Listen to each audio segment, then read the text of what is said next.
So ఇప్పుడు వచ్చే young heroes ఇప్పుడున్న యూత్కి బాగా ఏం కావాలనేది వెతుకుతారు. బట్ మీరు ఎలాంటి మూవీస్తో రావాలనుకుంటున్నారు?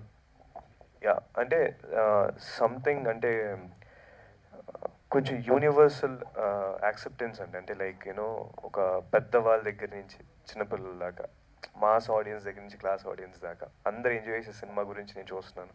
Full family. Yeah completely which has commercial, family, love, everything. So ఒక proper entertainer and I have set as to one film. So Akash garu hi. Hello sir.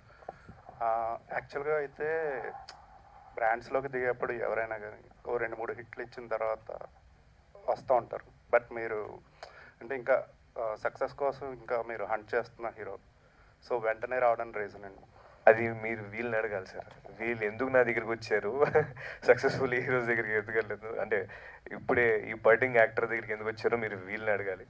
But వీళ్ళు నా దగ్గరికి వచ్చి చేద్దాం అన్నారు. అండ్ నేను వాళ్ళ ప్లాన్స్ అవన్నీ చూసినప్పుడు నాకు చాలా నచ్చింది సార్. అండ్ వాళ్ళు చేద్దామన్నారు, నాకు చేయాలనిపించింది. And it's as simple as that.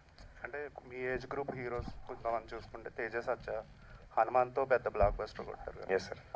అలాగే మీరు కూడా ఏమైనా డిఫరెంట్ మూవీస్ చేయాలనుకుంటున్నారా? ఎందుకంటే ఇప్పుడు మీరు చేసినవన్నీ యాక్షన్ కైండ్ ఆఫ్ మూవీస్, కొంచెం లవ్ టచ్ ఉన్న యాక్షన్ కైండ్ ఆఫ్ మూవీస్ కదా. సో అలాంటి మూవీస్ ఏమన్నా ఎక్స్పెక్ట్ చేయొచ్చా మీ దగ్గర నుంచి? Definitely sir, definitely. I'm working on scripts like that. And I'm so happy for my friend Teja. చాలా చాలా పెద్ద హిట్ కొట్టాడు. అండ్ తను హిట్ ఇప్పుడు కొట్టాడు కానీ తను చాలా స్ట్రగుల్ అయ్యాడు. You know I know what kind of hard work he did for this success.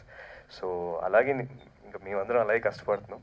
So definitely will come with very good subjects sir. Thank you. Hi Akash గారు. హలో అండి. హాయ్. సో అంటే ఫ్యూచర్